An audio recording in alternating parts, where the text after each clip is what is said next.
Hello everyone, welcome back. It's been at least 6 months I posted anything on YouTube. I'm gonna get busy posting a lot more this time coming up weeks. I thought it's necessary that I share this information with all of you, especially with expat living here in the Philippines and planning to stay. It's gonna be about the healthcare system. I know that there's a lot of information out there about the healthcare system, but this, I think, is going to be a little bit different compared to the other ones.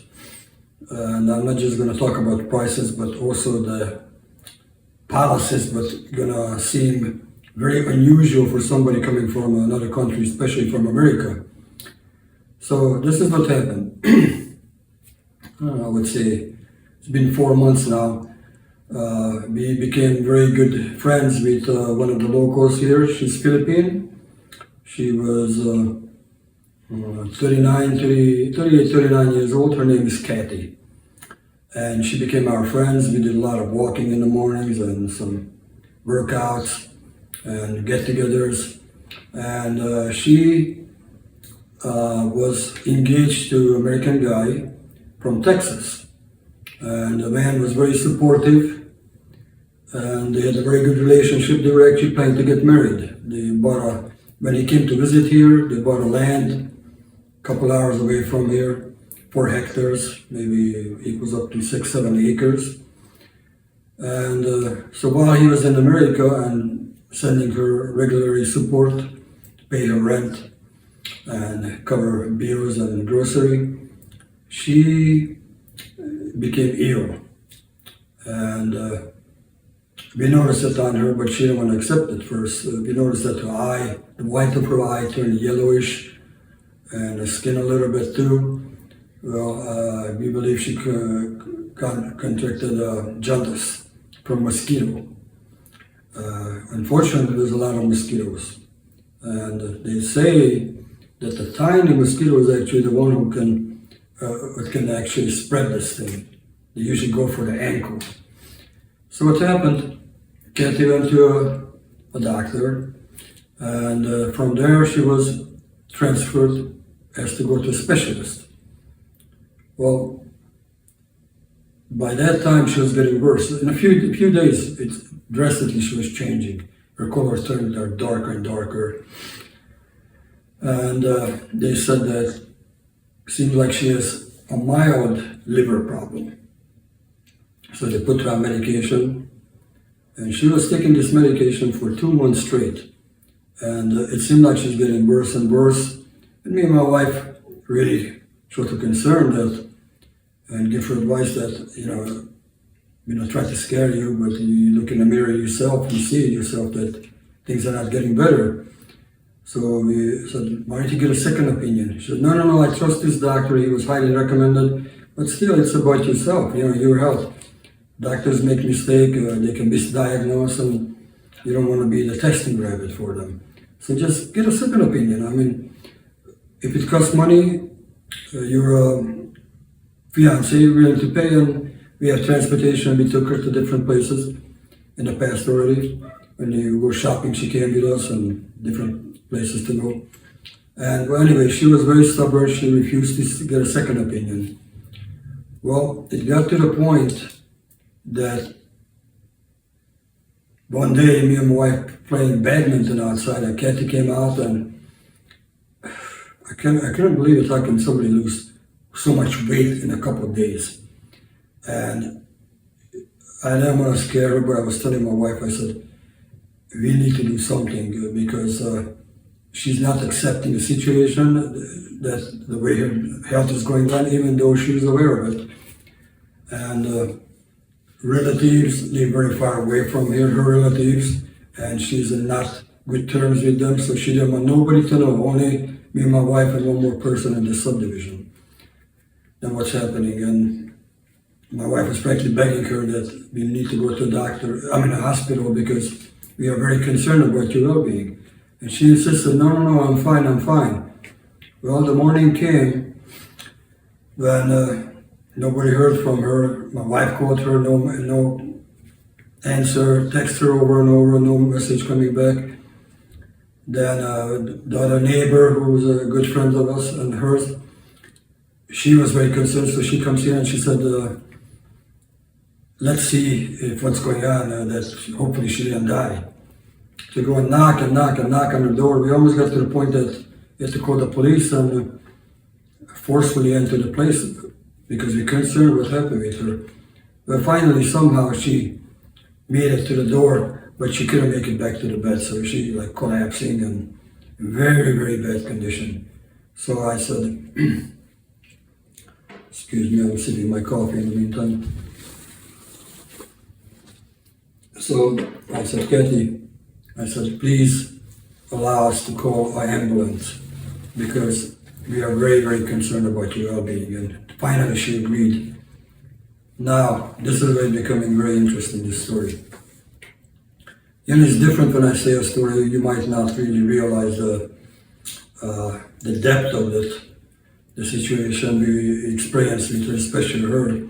But when you're in it and you live it, it's a whole different feeling and scenario. And especially when you care about somebody. Now, in America, it's so convenient. This is when you realize what a big difference between the two countries. And a lot of people complain about life in America. I understand there's a lot of hardship, but I tell you, you still got it made compared to the Philippines, big time. Over here, it's very, very slow processes of just about everything. And I'm not saying just to put down a country. They're growing, but they're just still very distant in a level of getting things done.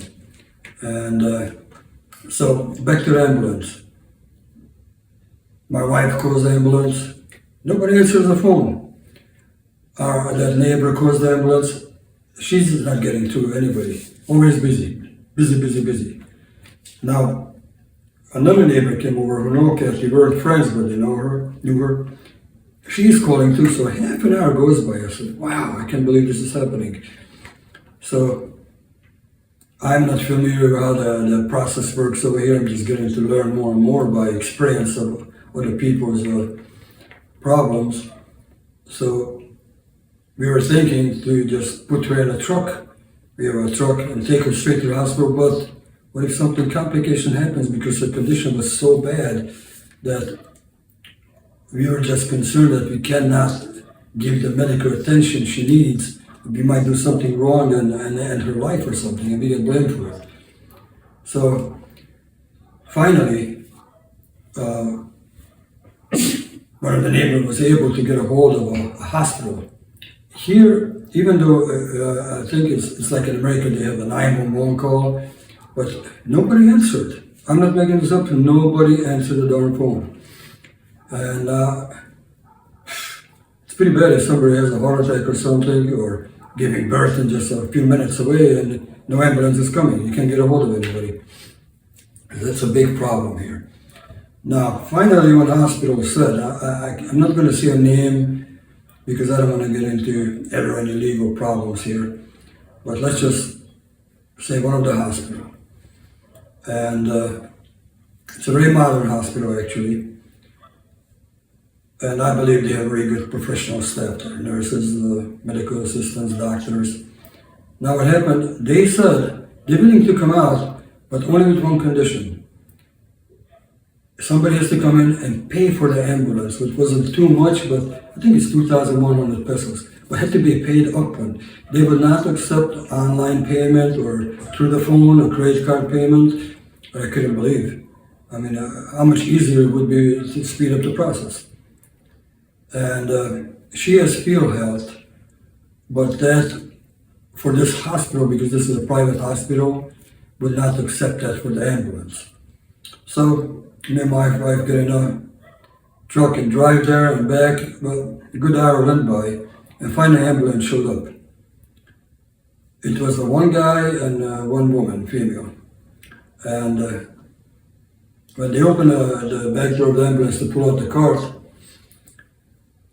there was almost nothing inside.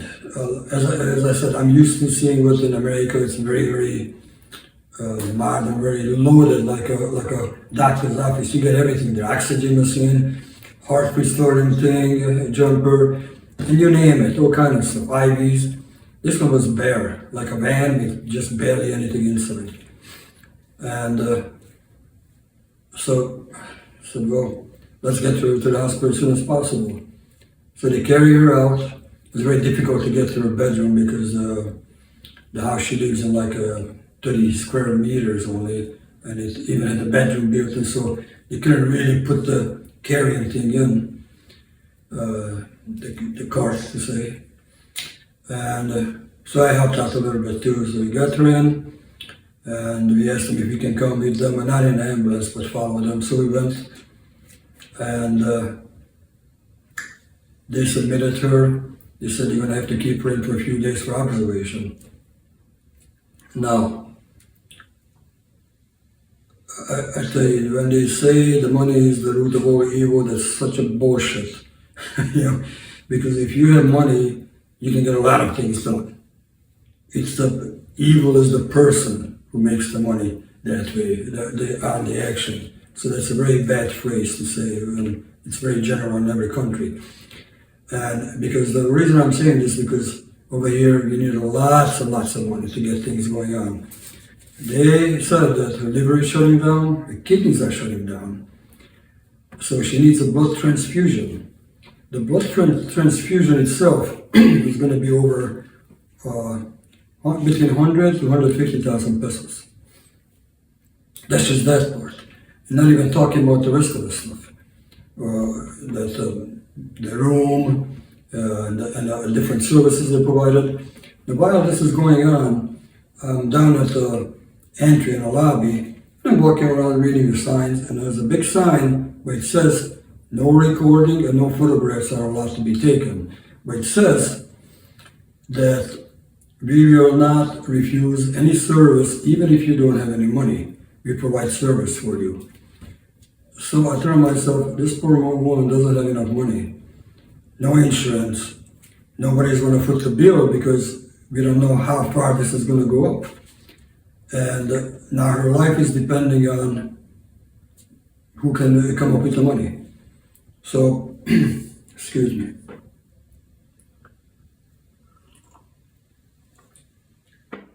So, anyway, we collected some money and put it up to get the ball going for her.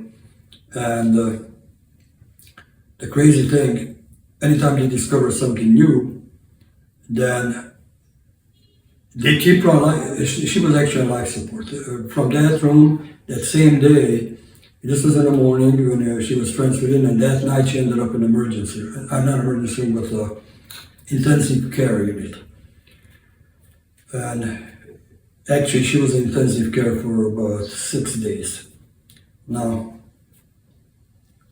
when that money was coming, and they did a little bit more.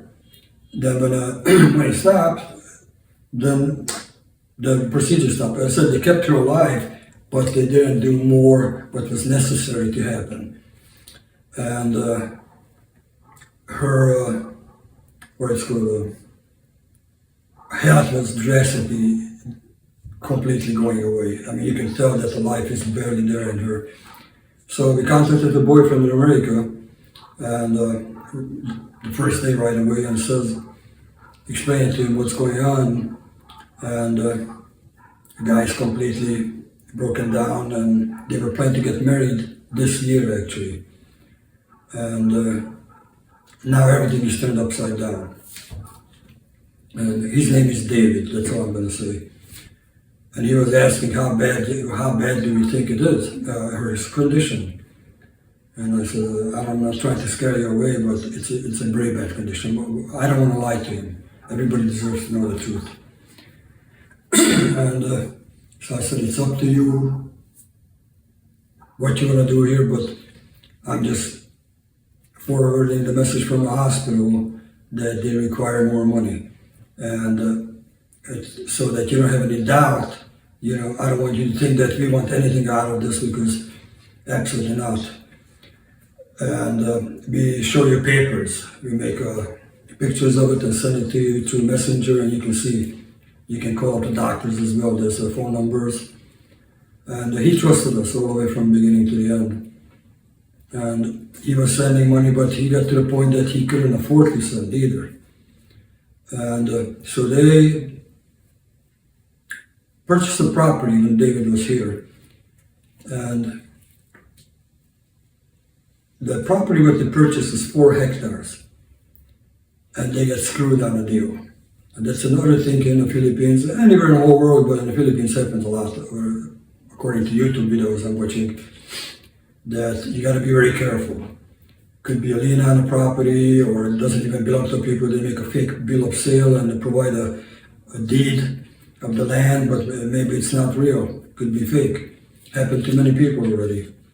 And not just foreigners, but Philippines.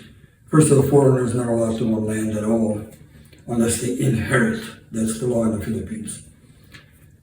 But they can provide the money to their wife or whoever they want to, and they can buy the land, and they, with good faith, they own it together.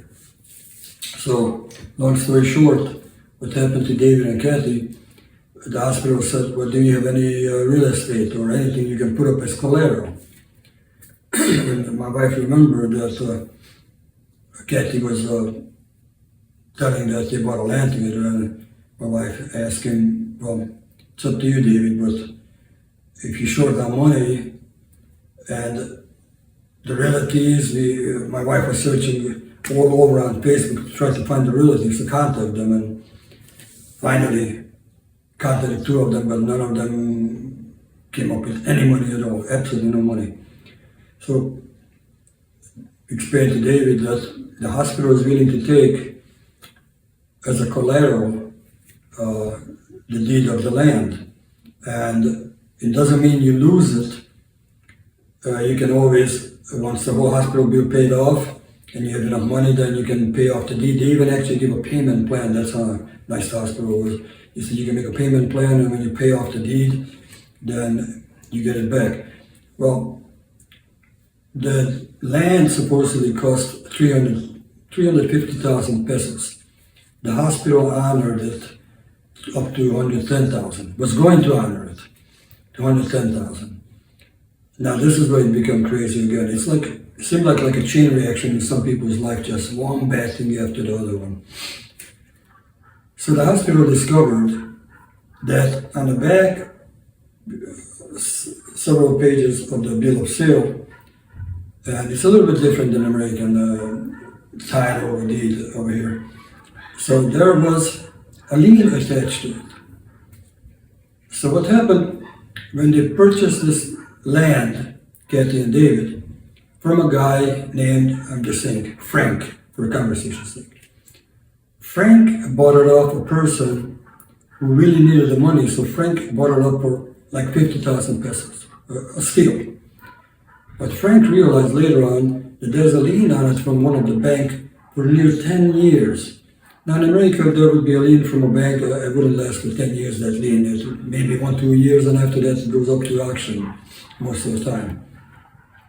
And or tax auction. So that guy realized, the seller, and right away unloaded it. But he made a generous profit, near 300,000 pesos. I believe knowingly he sold it, that he knew that there was a lien on it. And I tell you the story why I'm saying, because I know I can assume something when I'm not in it, but I tell you why we think he knew about it. Excuse me. So, when Kathy was still healthy, yeah, she already knew about there's something in the back of that, and she wasn't familiar with paperwork and this kind of legal procedures. So my wife suggested, and David too, that call up the guy and see what's going on. Well, they find out that there's a lien on it.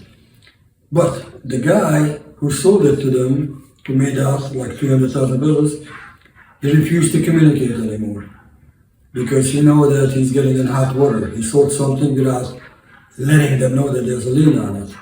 It's just amazing you can actually sell something with a lien on it. Maybe it's illegal, I don't know. But anyway, what happened, so they never got a hold of that guy, and they thought they were going to solve it later on, to hire a lawyer and look into it. But unfortunately, Kathy got real sick and ended up in the hospital. Now, David is completely losing his mind.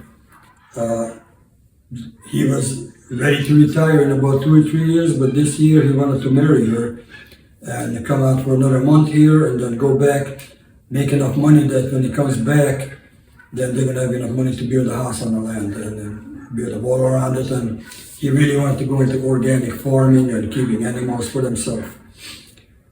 And the whole dream just went down. I tell you this, you never know what the future brings. So back to Kathy. Now, this is again such an interesting thing in the Philippines. We're not related to her at all, myself or my wife either. We just got to know her about a year and a half ago, and we became good friends. Now in the hospital, we had no idea that somebody always had to stay with the patient. But it's concerned about relatives. They cannot force a friend to stay there. So everybody, the nurses, doctors, thanked us that we were there from morning to night. Sometimes we went back in the middle of the night, and just to show support that we're there and want to know how is things getting better or not. And so we told them that, no, we just friends. They said, well, where are the family? We said, well, we only located two, and two of them came towards the very end of her life. And so when they showed up, reading the body language, Kathy wasn't really happy, even in that condition, to see them. So I don't know, there was some bad blood between them. So anyway, when we in the hospital, me and my wife, and we went to the elevator from intensive care, it was on the 3rd floor, and the nurse runs after us. Where are you going? Where are you going? Looking at, where would we go? We gotta go home. Maybe almost living here more than being at home. She said, you can't leave. I said, what do you mean we can't leave? That's ridiculous. Can't leave? What is this, prison or what? She said, no, somebody always has to be with a relative. I said, miss, you get this wrong. We're not relatives. We are very good friends, and we need to go home. We want to take a bath, rest a little bit, and eat, and then we gotta do things too. You know, we have our own life today, but we are gonna come back. She's not gonna stay by herself. You cannot leave, she says. Now, you don't have to believe me. We'll do a Google research on it and see if it's like that or not in the Philippines. And I told my wife, I said, you know what? They're not gonna hold me back here, and you either. I said, I like to see somebody coming in and wrestling me down, that you gotta stay in the hospital. I never heard anything like this in my life. And especially in intensive care, I'm being very honest. Anytime we went in, we had to put on the mask and the gown and something over, different flip-flops. But the smell inside, there's a whole bunch of people with all kind of different diseases and problems. You cannot help not pick up some germs. And even though you're very careful disinfecting your hands and everything, you still pick up something because it's lingering in the air. A lot of germs and viruses in hospitals, they mutate. So some of them you can't even get rid of, or it takes a very long time. I know that because my sister actually worked in hospitals for a long time. So anyway, long story short, I told my wife, no, we're not. She said, you're gonna get in trouble. I said, by whom? You cannot force somebody to stay here.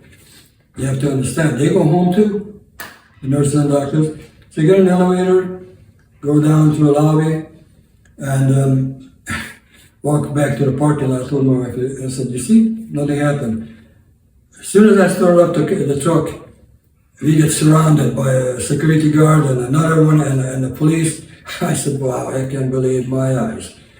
So I said, what seems to be the problem? They said, you can't go home. I wish I would have recorded it because it sounds unbelievable.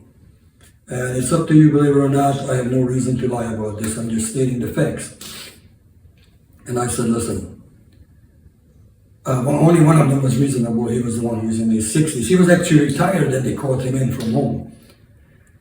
And we told him that we're not relatives, we're just friends and we need to go home. But I said, we are coming back and we're not going to abandon our friend here. We're very concerned about your well-being. And he says, oh, we had no idea that you're not, they told us that your family are just abandoning the loved one there. I said, well, whoever told you that, they're mistaken, because we actually told them that we are friends. And He said, oh, in that case, so he got on the phone right away and he's going back and forth. Good 10, 15 minutes, I can hear him even arguing. And then he apologized. He says, I understand. He said, but I really appreciate if you can come back because it's a better feeling for somebody to be there too. And I understand, 100%. We said we're coming back. We're not, why would you even assume we're not coming back? We've been here every day, several times. But you gotta understand, we gotta go home too. And he said, okay, no problem, you're allowed to leave. Good thing we're allowed to leave. As I said, I lived in Europe for many, many years, near 20 years, never experienced that. What's more, in Europe, in some hospitals, you can only go to visit 2 times a week for a short time. And here, even in intensive care, you're inside for hours, and it even says only one person at a time on the sign, but they let us in for hours. And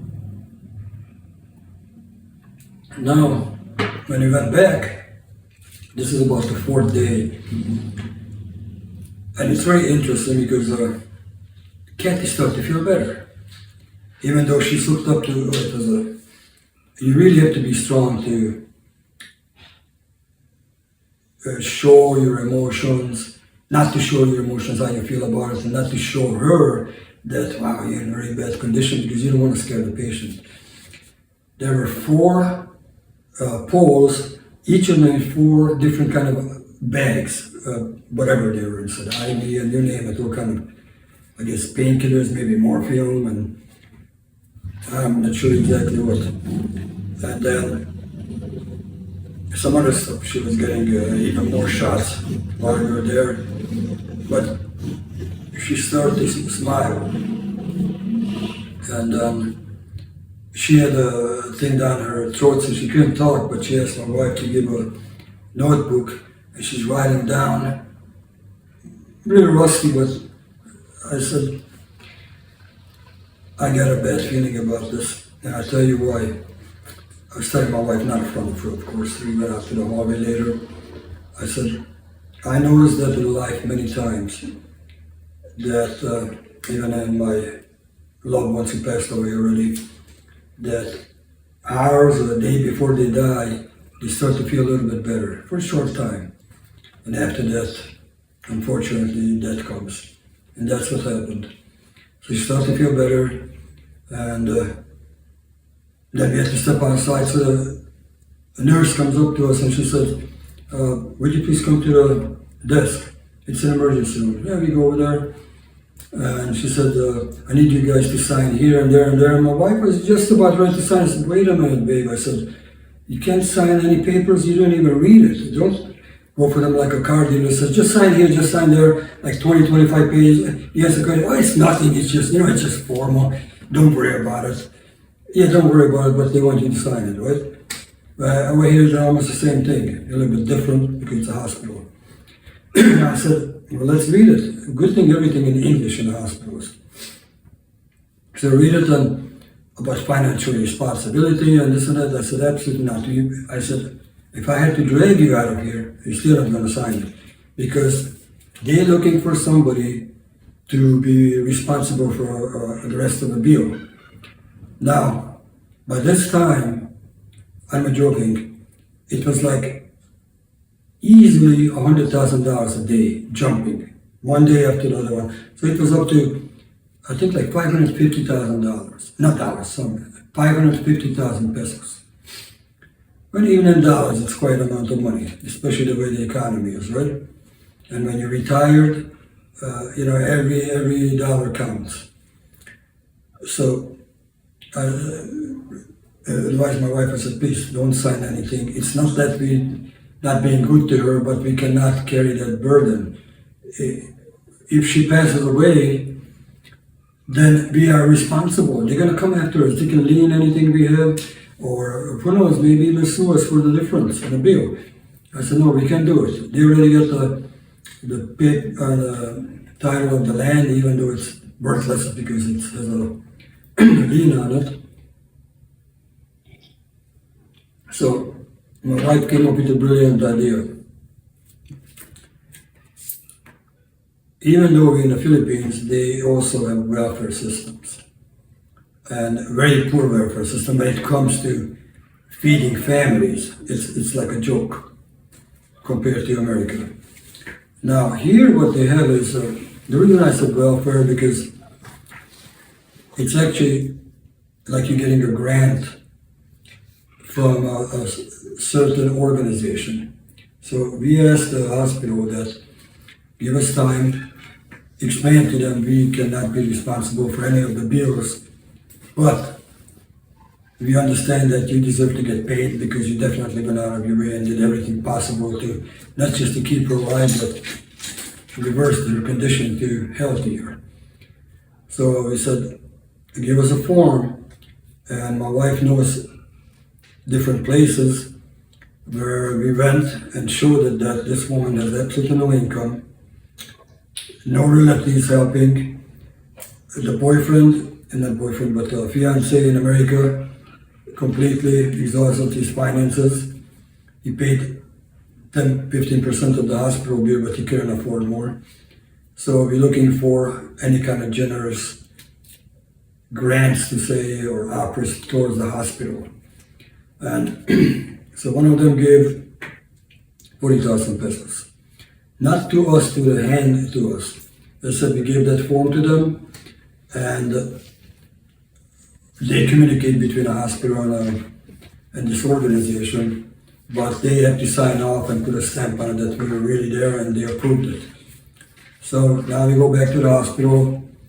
You will not believe the time involved in this. So much running around, the stress, everything is in the city, in downtown. The traffic is horrible. Parking, let's not even talk about parking. You can't get a parking spot.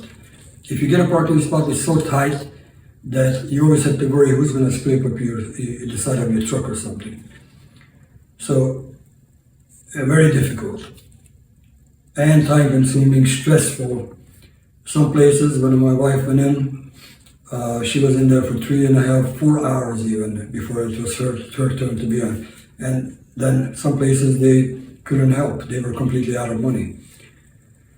Then, so anyway, we ended up going to several places, I mean quite a few places, in about 2 or 3 days.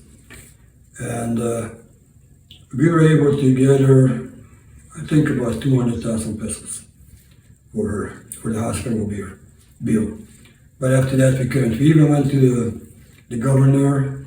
We actually went to the vice president's office. And anytime we went back 2 or 3 times, and she was never available. She wanted to see if she could help as well for this cause. But we just exhausted all our sources and told the hospital, unfortunately, that's all we were able to do. And they were so happy with us that, you know, we're the only ones who really went out of our way. And also our fiance, but here what we were able to do physically and financially, we did. And so what happened, as I mentioned earlier, that she was happier and looks like she's getting better. And you remember I mentioned that many times. Unfortunately, that's my experience in life, that people pass away in a few hours or next day. Well, we went home that afternoon, that evening. We were there like, it's evening at night, 8 or 9 o'clock at night. And then one of our neighbor, who was a good friend of her too, she wanted to stay overnight. And even though she was very sick, we actually had to run out and get her medication because she has high blood pressure. And that experience, what she went through, seeing Kathy there, that condition, just almost made her faint, almost got a stroke. So we tried to calm her down, get her ice packs on her neck from the hospital, and ran out to the pharmacy, got her medication with food pressure. Finally she came back to feel at peace and asked her, please calm yourself, because we don't want you to be the next one who's end up in this hospital. So around 6 o'clock in the morning, we got a phone call from our other friend, this woman, says, please come in, hurry, because they said that Kathy doesn't have much left. And by that time, around 2 or 3 o'clock in the morning, they rolled her out of intensive care to a private room. And when I showed up with my wife, I said I would like to talk to one of the doctors. And she's one of the best doctors, but she works in different hospitals too, so she was called in for that purpose, for Kathy, if she can do something. Well, 2 times they revived her life that morning, and when I talked with the doctor, excuse me,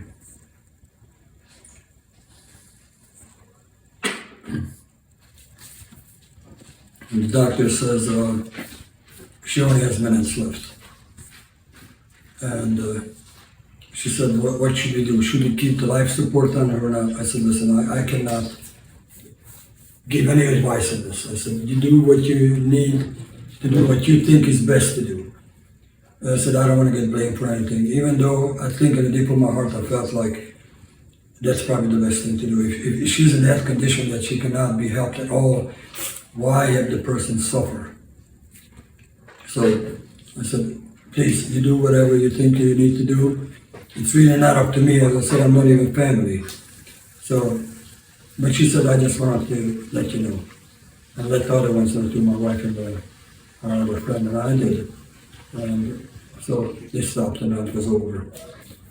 And now, again, it becomes extremely difficult from this point on too. I can't really say this story the way everything happened, because as I said, you have to be here in person, experience it to understand truly the depth of this. Now, the body, I don't even know how is it in America when somebody dies in a hospital, but I used to deliver dead bodies for a living. I worked for a funeral home in Europe, in Hungary, and over there, the hospital had its own, the same morgue where they do the autopsies in one area in the basement usually, and then they have a huge walk-in cooler where you can store like 50 dead bodies. Again, I don't know how is it in America.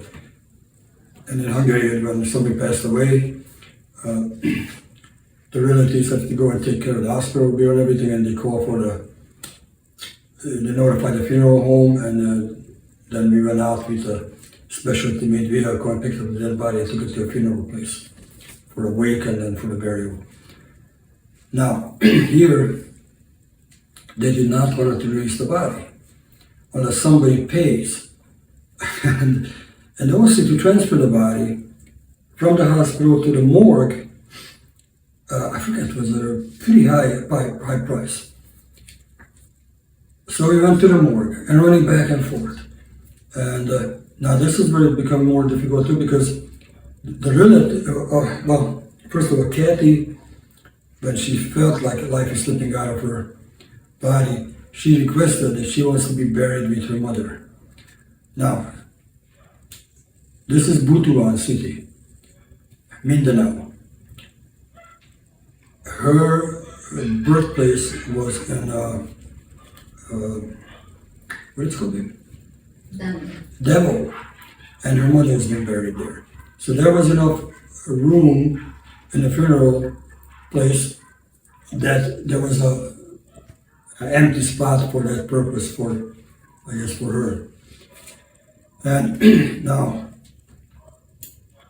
the brother was there, actually it's a stepbrother.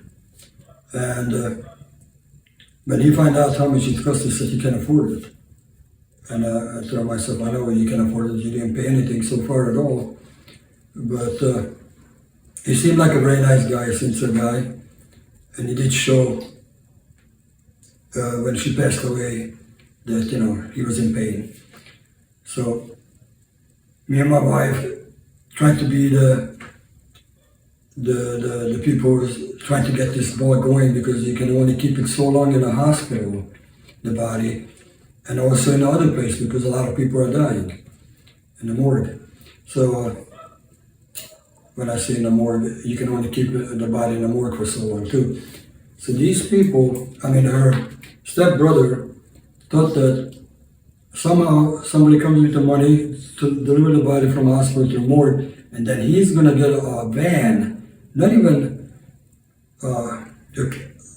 approved for delivering a dead body and deliver it to devil overnight. Not even a cooling thing inside or ice or anything. And I couldn't believe it. He actually found somebody who's willing to do it, but for like 20 or 25,000 pesos.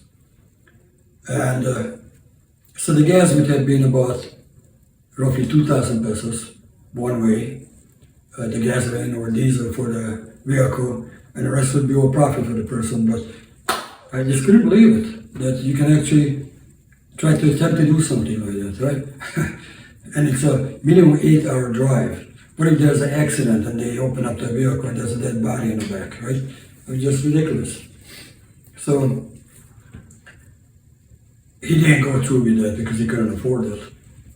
Even though he was calling around all kind of relatives and tried to get it, and then some of the relatives from there, they find out our phone number, and I couldn't believe it. They were calling every 10 minutes, different relatives. We had no idea who these people. All of them wanted to get some money for the help and things. And my wife even said, who do you think they are? And who do you think we are? Are we millionaires? We're the only one who's doing something to help here. And then, you know what I mean? You show your finger and they want not just this much, but your whole arm. I mean, no appreciation. Only one guy appreciated it's his stepbrother, but the rest of them, absolutely not. And